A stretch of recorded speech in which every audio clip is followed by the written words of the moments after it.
I'm Christopher Clark, and I'm traveling the world to discover its true treasures, the UNESCO World Heritage Sites. This time, I'm in the Middle East, with its relics of long-lost global empires, its palaces, mosques, and legendary squares.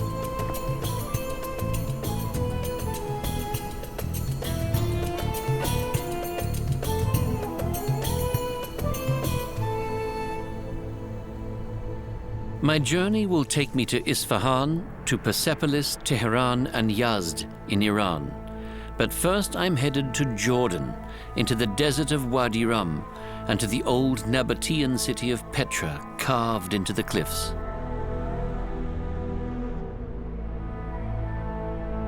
Wadi Rum is breathtakingly beautiful, and it's much more than just a desert.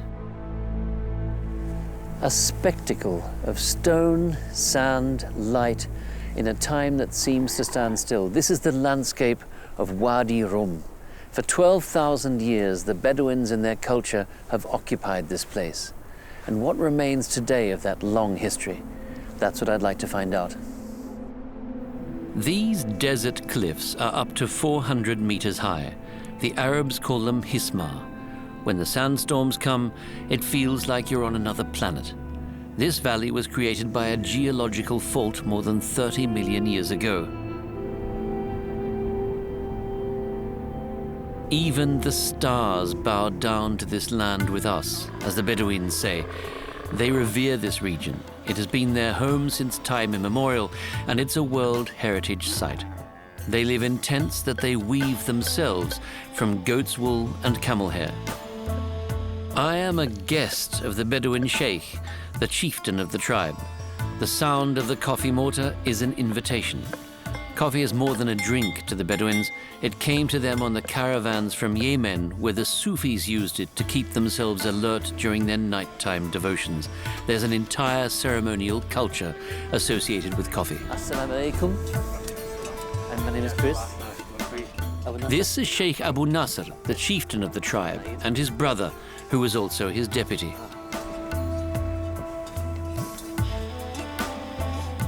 Abu Nasr, how long has this tradition existed, coffee? Coffee? Yeah. Yes. We've been brewing coffee for thousands of years.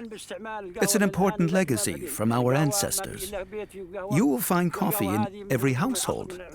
Drinking it is a valuable ritual for us.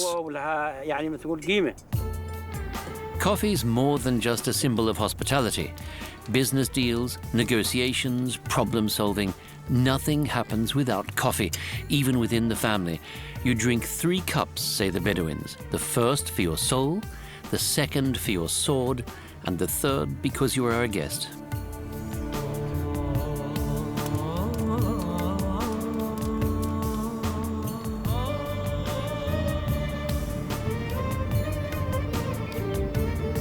This is where the nomadic tribes who passed through this region 3,500 years ago depicted their world. Themselves, of course, as hunters, but also the domesticated animals, without which life in this part of the world would have been impossible. And we see here not just images, but also letters. Letters from the 3rd century before Christ, a reminder that literary culture, the culture of writing, has a long tradition in this place. I am meeting with the Bedouin Ali Muhammad, who is explaining the importance of this cultural site to me and upholding the legacy of his ancestors. Ali, thank you for coming. My pleasure, thank you. People use this route for camel caravans between Hejaz in Arabia and the Mediterranean Sea. The caravans travel through our region, Wadi Rum. This spot here was a campground. The images and writings point to the coast. Goods were traded here. Leather from Arabia might be exchanged for silk or textiles from India or China, for example. Ali, are you personally proud to be able to call these people your ancestors? Yes, I'm very proud. We are Bedouins. We own camels. We used to transport all the goods in our caravans. Now we have settled in Wadi Rum and are very proud of our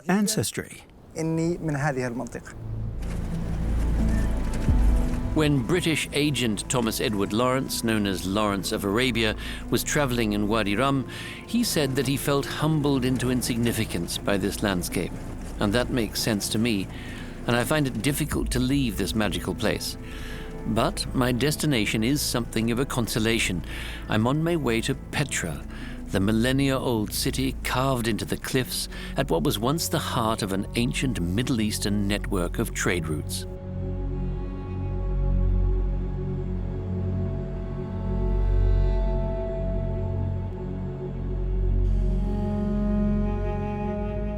The Nabatean people lived here.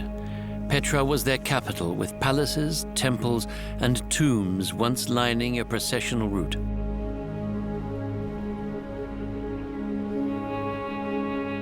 Relics of a great past, a civilization that, despite extensive research, is still shrouded in mystery. The city can only be entered from one side.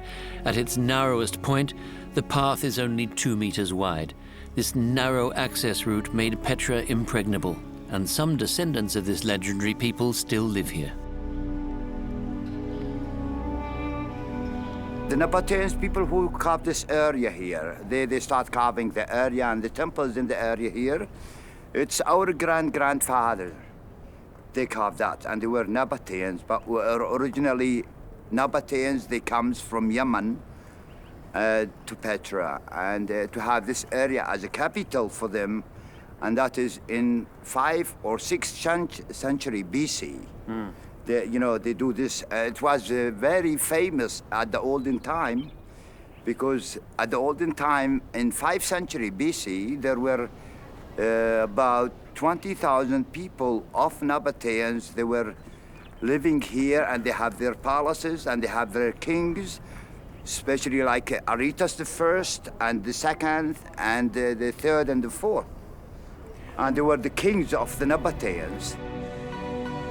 The Nabateans came to the Transjordan region in the 1st century BC. Their caravan raids were widely feared. Later, they hit upon a more lucrative business idea and began serving as escorts to caravans en route to the Mediterranean. They also started trading.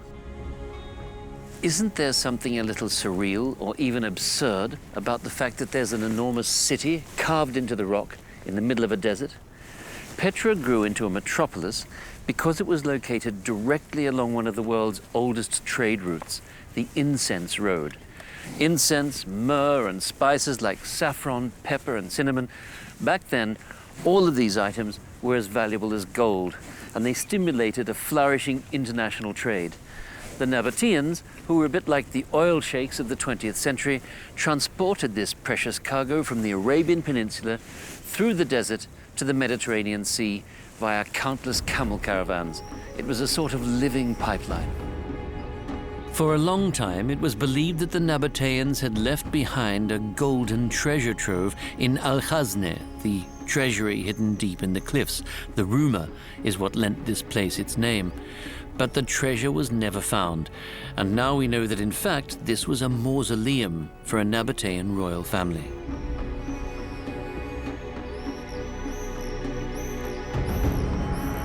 The elaborate facade tells a story of the power of this people who conquered more and more territory.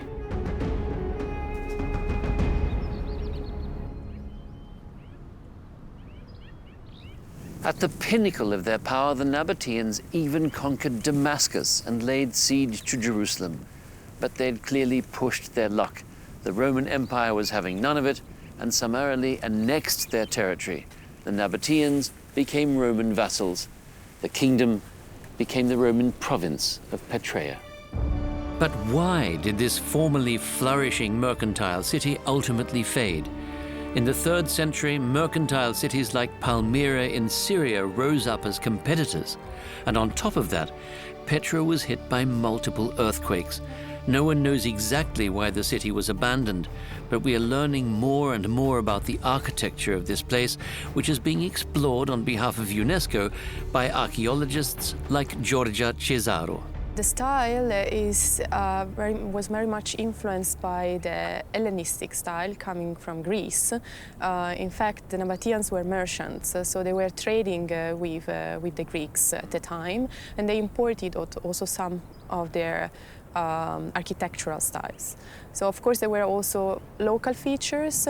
For instance, the Nabatean capital is peculiar, is typical Nabatean, and it can be seen at the main monuments like the monastery or at there or in the treasury. Today, Petra is mainly under threat from the large volumes of water that collect in the recesses of the cliff face during heavy rain. The water continuously hollows out the structures and can lead to avalanches. The Nabateans knew how to handle these risks. Water needs to be managed appropriately, and Nabateans knew how to do that. And they were incredible engineers, hydraulic engineers. So they were able to divert waters in order to prevent floods in the site, but also to manage water for living uses and to store water. Again, for the house and to live. And all these features are visible today. And if we could reactivate all of these, we could probably reduce the risk of floods at the site. A large-scale UNESCO program involving a team of geologists has been set up to protect the Petra sites from earthquakes and from enormous chunks of falling rock. Experts are training locals from the surrounding wadis. They can help the missions to protect this World Heritage Site, for which they feel an almost proprietorial responsibility. The knowledge of the Nabateans, who were expert engineers, is now being put back into practice here. We have, see here, channels. Yeah.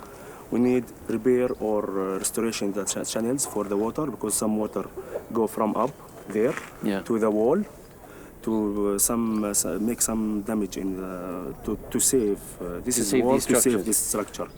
Okay, to make a contour plan and management to the water. Fantastic, thank you very much. And you look through here, is that right?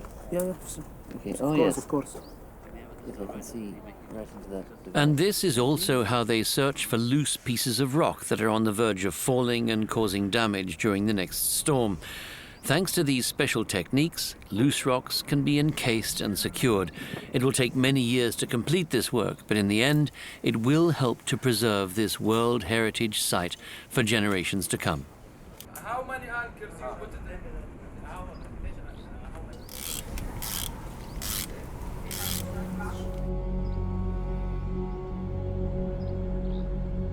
in? This is a human creation, but it looks as though it grew naturally from stone. Architecture in elegant synergy with the physical environment. Jordan is a land of many wonders. I'm headed into the desert east of Amman, which is home to this gem, Qusayr Amra, built in the 8th century AD. Caliph al-Walid ibn Yazd of the powerful Umayyad dynasty commissioned the construction of this little pleasure palace.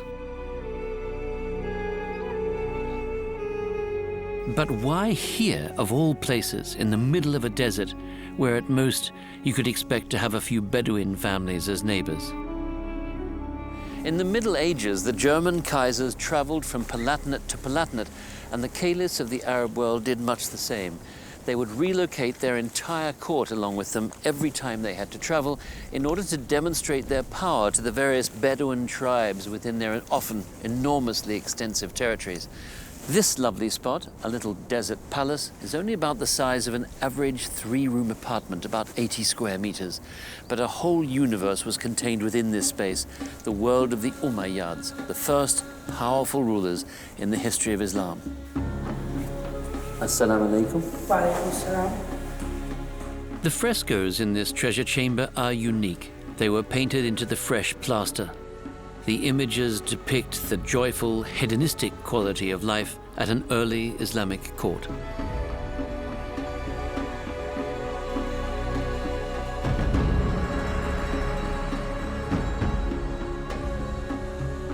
You may be asking yourself, doesn't Islam strictly forbid the visual depiction of living beings? Well, it's true that today many Muslims believe that since God is the sole creator, no artist has the right to imitate that original act of creation. Whether this injunction can really be unambiguously derived from the Quran is debatable. By the time the prohibition of images started to come into effect in the late 8th century, the sumptuous festivities at the court of Caliph Al-Walid II were a thing of the past.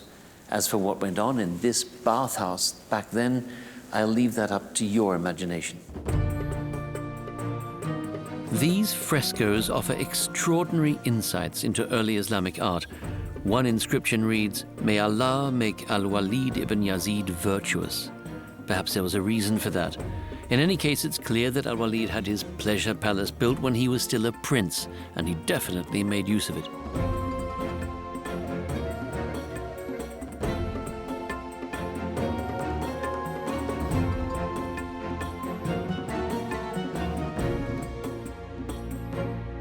Archaeologist Romel Gharib knows this place better than anyone. This place is a special place. It's not for public. It's only for the Caliph, who was, who's ruling this area, the capital in Damascus. They are coming down here to the desert to get sometimes fun, to get hunting, get relations with Bedouins or tribes who is living all over here. So this is a very private site. There is some images which you can read from this, that this is a Christian site, especially when you look at the images of Jesus or something, or the ancient images. But also this is very simple to say that people who was living here, artists, they are doing the same images in the churches, which in Jerusalem, in Damascus, in Amman, all over this. So they are the same artists who are doing this kind of fresco. For years, the frescoes underwent restoration using special techniques. But already in the 19th century, an incredible discovery had been made. Among the figures depicted here are the Emperor of China, Roderick of Spain, the King of the Goths, and the King of Ethiopia. The Caliph apparently considered these rulers as his peers. But pride comes before a fall. Al-Walid's reign lasted for just 1 year, after which he was overthrown and assassinated, and that marked the beginning of the end for the Umayyad dynasty. This desert palace was abandoned forever. It remained as a witness to an ancient heritage, preserved here as though it were locked away in a vault.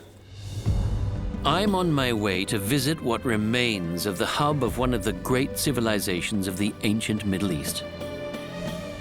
Long before there were great empires in Europe, Persian King Darius founded the ceremonial capital city of his empire in 520 BC, Persepolis. He found the perfect location in Persia's mountainous south.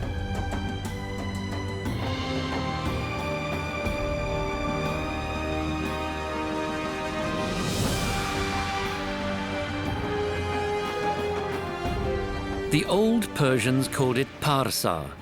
Persepolis was its Greek name. Little remains of its palaces and temples on this rocky 15-hectare plateau, but you sense that this was once the headquarters of an imperial power. Even the ruins are awe-inspiring. And this is how Persepolis looked in Darius's day. In the center was the Apadana, the king's audience hall. His residence was next to that, as were smaller palaces for the members of the royal court. The decisions made in this place had a lasting impact on the history of the world. The Persian Empire continued to expand, subjugating growing numbers of people. Conquered peoples sent envoys to Persepolis once a year, and they were always warmly received. King Darius and his successors were not arrogant in victory. The delegations sent by the 28 conquered nations entered the city of Persepolis through this gate of all nations. The Persian Empire was the largest the world had ever seen up until that point. Around 500 years before Christ, the empire comprised 44% of the global population at the time, and it extended from Egypt in the west through Turkey and all the way to Afghanistan and Pakistan in the east. The Gate of All Nations was an advertisement of the empire's pretensions. It opened like a large, friendly maw to accept the envoys of other nations that were now a part of the greater Persian Empire. Once they passed the gate, they were permitted to climb the stairs to the audience hall, just like the Persian nobles. On the day of the Persian New Year, Nowruz, delegations from all 28 countries climbed these steps up to the palace to pay tribute to the king. We can still picture it now as though we were watching a film. The Arabs with a camel, the Carians or Sarangians with weapons and a cow, the Libyans with a goat and cart, the Ethiopians with a jug and ivory. All of them came here to honor the King of Kings.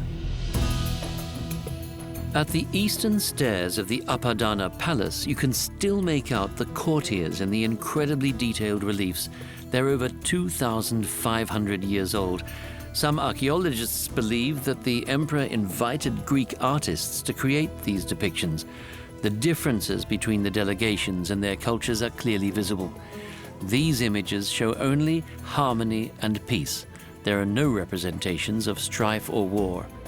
To be immortalized in a relief in this most sacred of places was considered an honor naturally, but it was also a clear declaration, set in stone literally, that these peoples owed the Persian king their undying obedience and service. All delegations had to report to the ruler.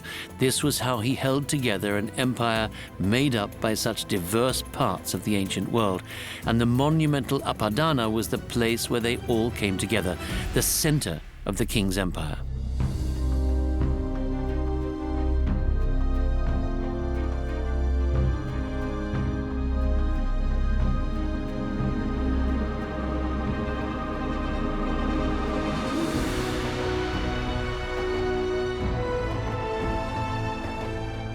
This was the seat of imperial rule, and in the conquered territories, governors known as satraps were installed.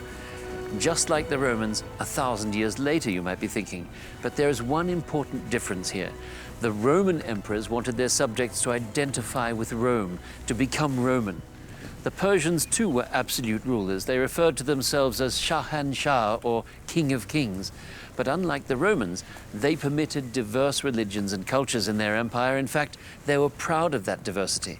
Naturally, they ruled with an iron fist, but that iron fist was wearing kid gloves, so to speak.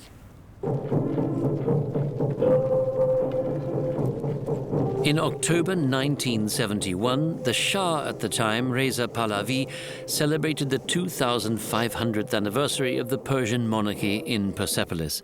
He invited monarchs and presidents from around the world to the grandiose festivities, as though he were pretending to be Darius I. Everybody had an active role in Achaemenid culture. No nation was dead during the Achaemenid period. It appears that everyone was in constant interaction and cultural exchange. If we were to pinpoint the major foundations that helped the formation of this civilization, it appears that the relative freedom established at that time facilitated all those interactions and cooperations. Therefore, each culture was given the chance to show what it had to offer. In that sense, the great audience hall and its columns are still an important part of many Iranians' identity, despite, or perhaps because of the fact, that they represent a time before Islam had come to this country. This is another reason why, after the Islamic Revolution in 1979, the Ayatollahs wanted to tear out the last roots of the monarchy and finally raze Persepolis to the ground, but they were prevented from doing so. UNESCO named Persepolis a World Heritage Site in the same year, and the Iranians' pride helped to preserve this place.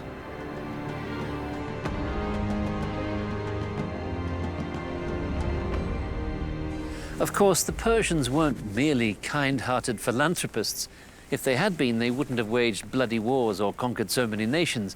But when Cyrus the Great took Babylon, he did something that no conqueror before him had ever attempted.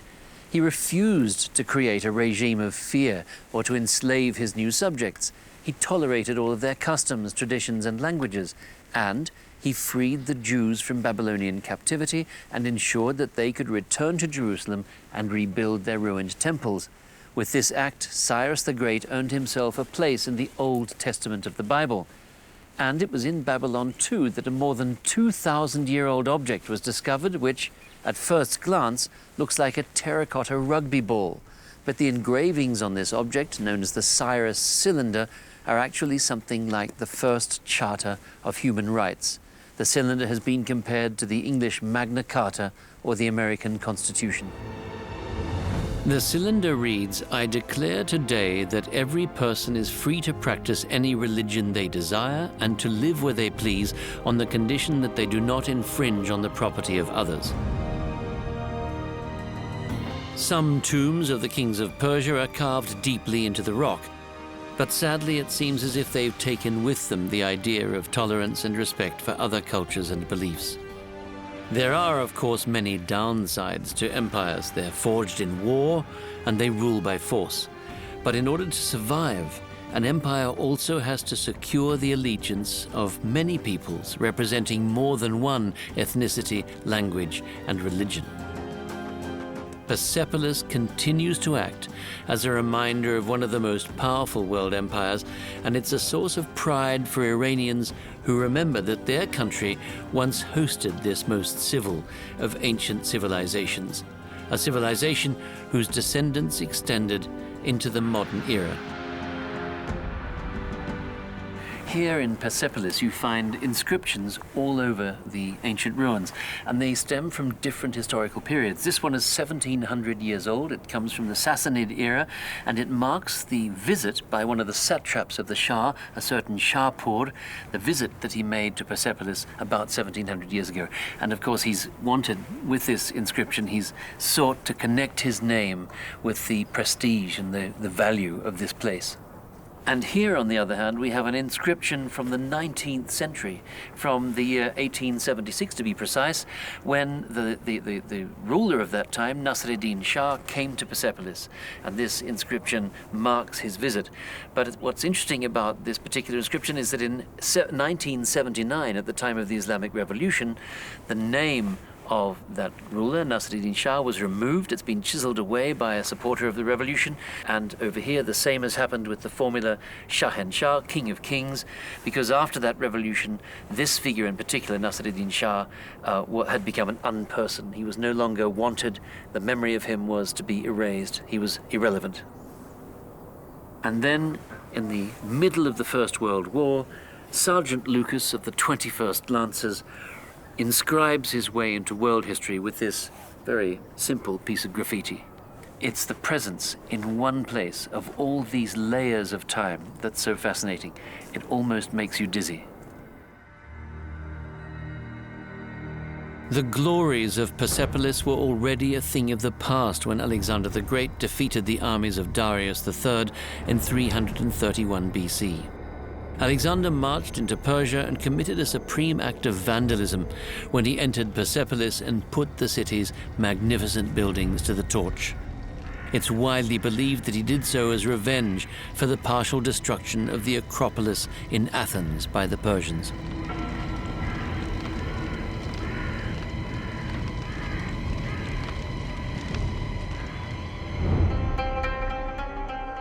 In the 18th century, Tehran, in the north of the country, became the capital and the Shah's place of residence. The official seat of the monarchy was Golestan Palace, with its extensive gardens. At first glance, it seems as though this place is a celebration of the ancient Middle East. But a new era was beginning. Soon the country would no longer be called Persia, but Iran, the land of the Aryans, a master race. It was a message to the rest of the world, to which Iran was increasingly turning its attention. For 2,500 years, the mixing of diverse cultures was a key feature of the Persian Empire in its various iterations. And then in 1848, when Shah Nasr ad-Din ascended the throne, a new element was added: Western culture. The Shah was an enthusiastic traveler to Western Europe, and he was determined to implant its culture in his Persian homeland. Persian influences were pushed into the background, and the Golestan Palace in Tehran is a fascinating symbol of a process of cultural change that would come to a tragic end in the 20th century. The tens of thousands of mirrors endow this UNESCO World Heritage Site with an Oriental mystique. But the architectural style was conceived in imitation of English and French palaces. This palace is a synthesis of everything the builders had seen on their many trips through Europe.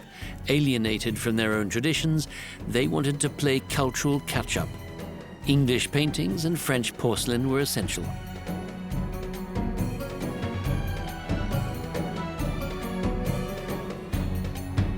We're in the throne room, where in 1967, Shah Reza Pahlavi crowned himself emperor and his wife Farah the first empress in Persian history. In so doing, she later said, he made all women in Iran empresses.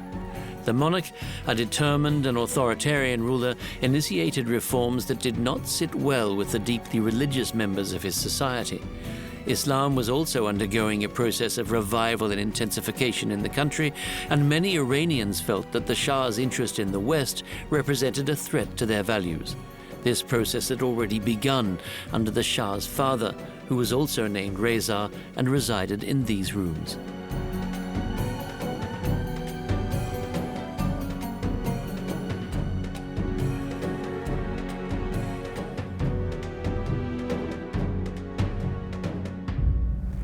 I can't help wondering what pious Muslims made of images like this. For example, the clergymen, who were also routinely invited to court occasions. And then came the revolution in 1979. Many groups supported the revolution, but it was the religious who came to dominate the new regime. The Shah and his family fled the country, and Ayatollah Khomeini transformed Iran into a strict theocracy. Persia had once absorbed Islam, Persianizing it. Now Islam absorbed Iran. The Imam's name and image are still omnipresent in the Islamic Republic. The square in front of the Jame Mosque in Isfahan was renamed after Khomeini. The city's ancient tradition was folded into the new normality of clerical rule. But history can never be completely erased. When French traveler Jean Chardin arrived in Persia in 1666, he wrote that he found himself in the happiest and most flourishing empire in the world. A magical place full of luxury, and yet so much more than a mere Eastern fantasy. Isfahan was located on the Silk Road, and the Persians traded with India, China, Central Asia, and Byzantium. This was essentially the world's first common market. The carefully constructed network of roads was the perfect complement to the ports of the Persian Gulf. And alongside Constantinople and Cairo, Isfahan became one of the world's most advanced metropolitan cities in the 17th century, with bridges and bazaars, with gardens and palaces. The heart of Isfahan is a square, and not just any square. It's said to be the largest in the world, the length of 5 football fields. This UNESCO World Heritage Site tells the story of the city's golden age. It began when Shah Abbas I named Isfahan his capital in 1598. He summoned architects and artists from every corner of the empire, an empire that was already more than 2,000 years old. There was plenty of material to work with. He wasn't exactly starting from scratch. From this spacious, airy terrace, Shah Abbas could survey his entire city of paradise. He called this expansive square in the city center the image of the world. Just opposite was his private house of prayer, to the right was the enormous royal mosque, and to the left the gate of the bazaar that he loved to visit on his own without bodyguards. Isfahan was a safe place back then. The city didn't even have a prison. Abbas I succeeded in establishing Isfahan as a global center for art, handicrafts, science, and trade. And this is the Shah, surrounded by his royal court. No one before or after him has been so passionately revered in this country. Iranians still come to admire the enormous paintings in his garden palace. And the people of Isfahan are still proud of what was created under his rule. The rich artisanal traditions are alive and well here at the bazaar. Shah Abbas loved to chat with people. He would look over the artisans' shoulders as they worked, carpet makers, textile printers, glass blowers, and especially metal workers. In the late 2nd and early 1st millennium BC, the art of metalworking was already flourishing in Persia. This technique is known as ghalamzani, the art of engraving elaborate reliefs in silver, copper, or brass plates.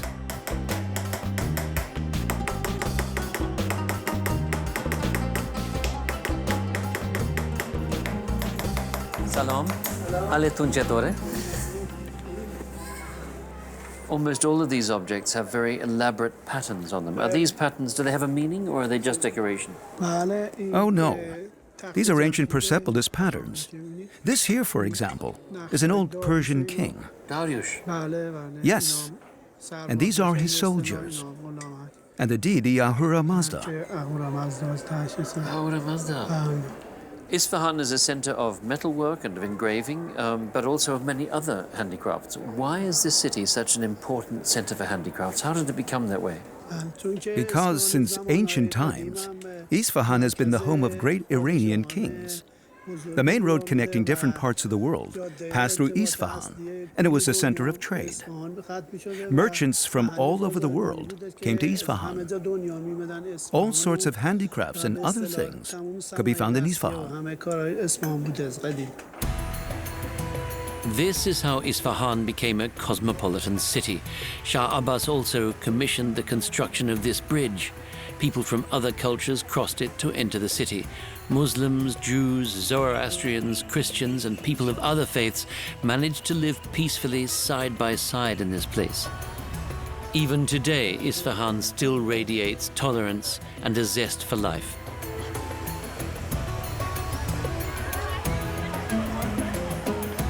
In Abbas's day, the bazaar represented trade, the palace sovereignty, and the mosque religion.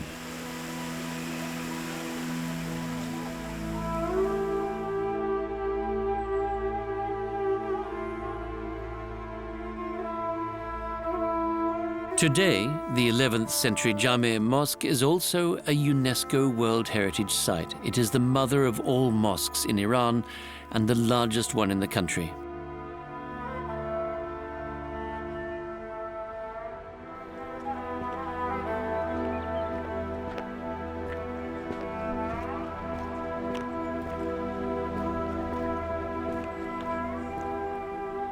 Every leader over the centuries expanded it further, added more to it to honor Allah. The result is breathtaking.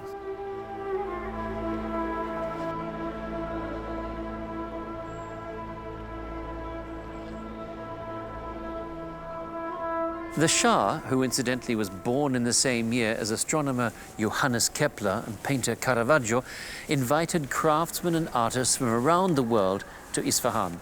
They brought cobalt and indigo pigments from India and China using a secret kilning process to create the perfect blue that we see in the tin-glazed pottery and mosaics.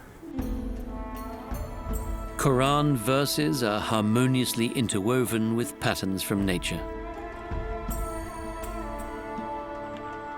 The Quran views nature as a book in which God reveals himself to humanity. This is another reason why gardens play such a vital role in Persian culture. The most important design elements include effects of light and shadow that highlight plants, pavilions, and masonry.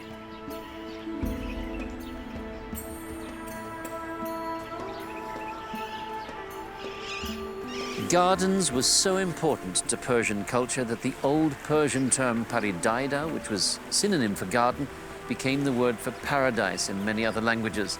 The Persians essentially invented the enclosed, structured garden, and its elements influenced countless other cultures. It all goes back to Cyrus the Great, who had a garden planted around all of his palaces in the 6th century BC. They were ornate, private oases, but also symbols of his power and greatness. Persian gardens are part of UNESCO's World Heritage. Even Marco Polo described them as a paradise where the best fruits in the world grew and where the canals that ran through them flowed with milk, honey, wine, and water. Well, I couldn't find the canals Marco Polo mentions. Like many Europeans of the time, the Venetian trader bigged up his reports of the Orient with fantastical inventions.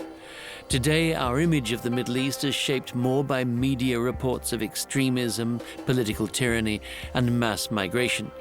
And particularly in this age of deepening alienation, UNESCO World Heritage is all the more important. It reminds us not of what divides us, but of what unites us. In his West-Eastern Divan, inspired by the Persian poet Hafiz, the German writer Johann Wolfgang von Goethe finds words that still feel fresh after 200 years. If you truly know yourself and you know another's heart, then you'll know that East and West cannot be pulled apart.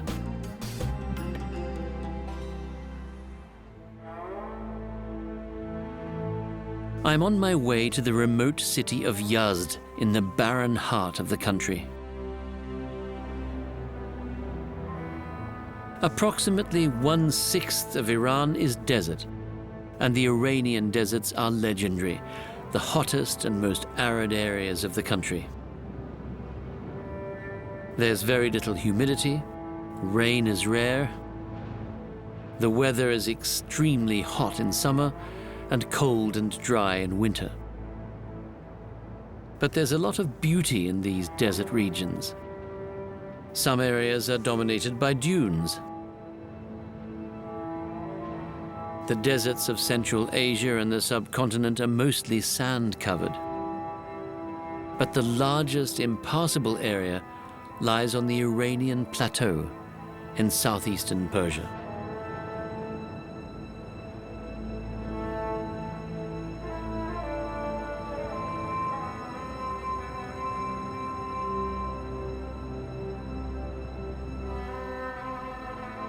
Yazd's location in the middle of a desert protected it from wars for thousands of years. When Genghis Khan's hordes descended on Persia, artists and philosophers sought refuge here. The traditional structure and design of this earthen city earned it a place in the list of World Heritage Sites.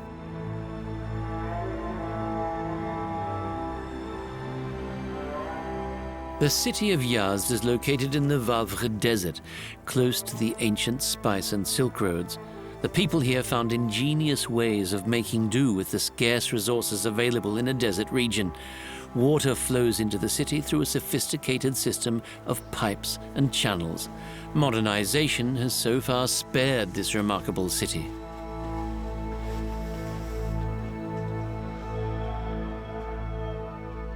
This city will truly make you feel as if you've traveled back in time. Founded next to an oasis nearly 3,000 years ago, Yazd is one of the oldest continuously inhabited cities in the world.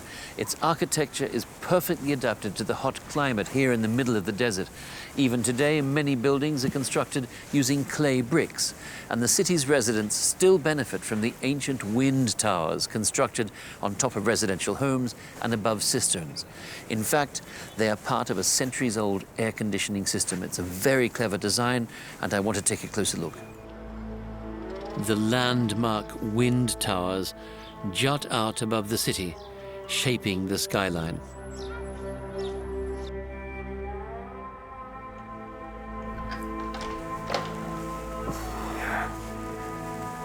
It's really hot outside, 36 degrees in the shade. But here, it's pleasantly cool. Why? Because of water and wind. This structure is basically a gigantic architectural heat exchanger. Cool air comes down through the tower. It's further cooled by contact with the surface of the water, and the warm air inside the house, pulled up by a thermal current, leaves the house through this half of the tower. It works like this.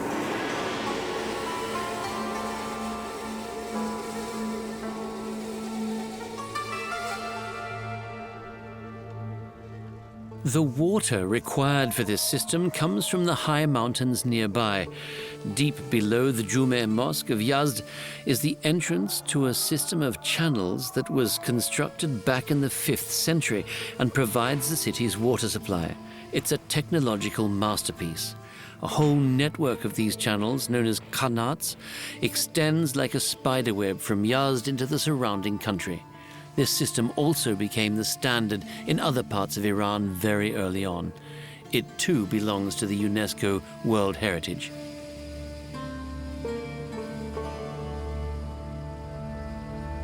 The water is collected in qanats outside the city of Yazd, close to the nearby mountains where the rain tends to fall. The qanat system performs with amazing consistency. There are only small variations in flow from year to year. In this dry region, a regular supply of water is an almost miraculous achievement. Yazd is on the UNESCO World Heritage List because the city and its surroundings are an outstanding example of a traditional settlement. It represents the interaction of humans and nature in a desert environment, and most of all, it is still intact architecturally and culturally.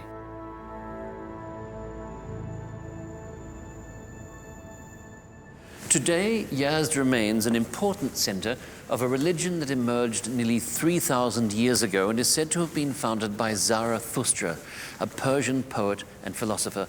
There's some debate as to whether or not he actually existed at all, but the teachings of the Zoroastrian religion still survive today.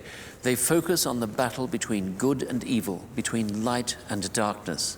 It's said that good will triumph over evil on Judgment Day. Until then, people can make conscious decisions to follow the right path, the path of truth. There are 3 maxims in Zoroastrianism: good thoughts, good words, and good deeds.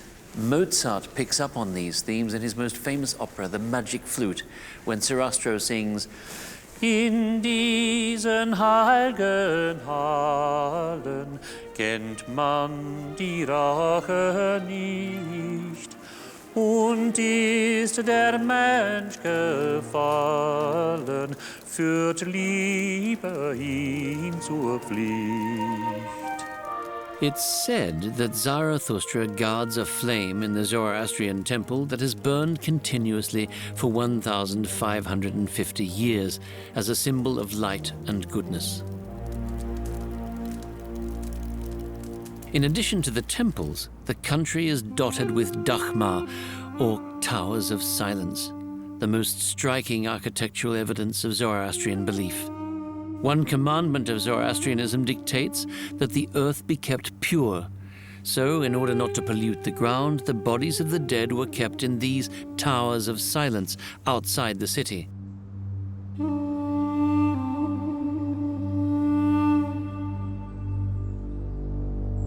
In these stone circles, their remains were left to the elements and to the birds of prey, who picked the flesh clean off their bones. The towers remained in operation into the 1970s, when the practice was ultimately banned, for hygienic reasons, as the authorities put it. But the Zoroastrian faith lives on in Iran. As I leave this remarkable country, I recall the line of a poem by Rumi, the celebrated 13th century Persian poet. "Far out, beyond our notions of orthodoxy and error in religion, there is a field, I'll meet you there. When the soul lies down in that grass, the world is too full for words."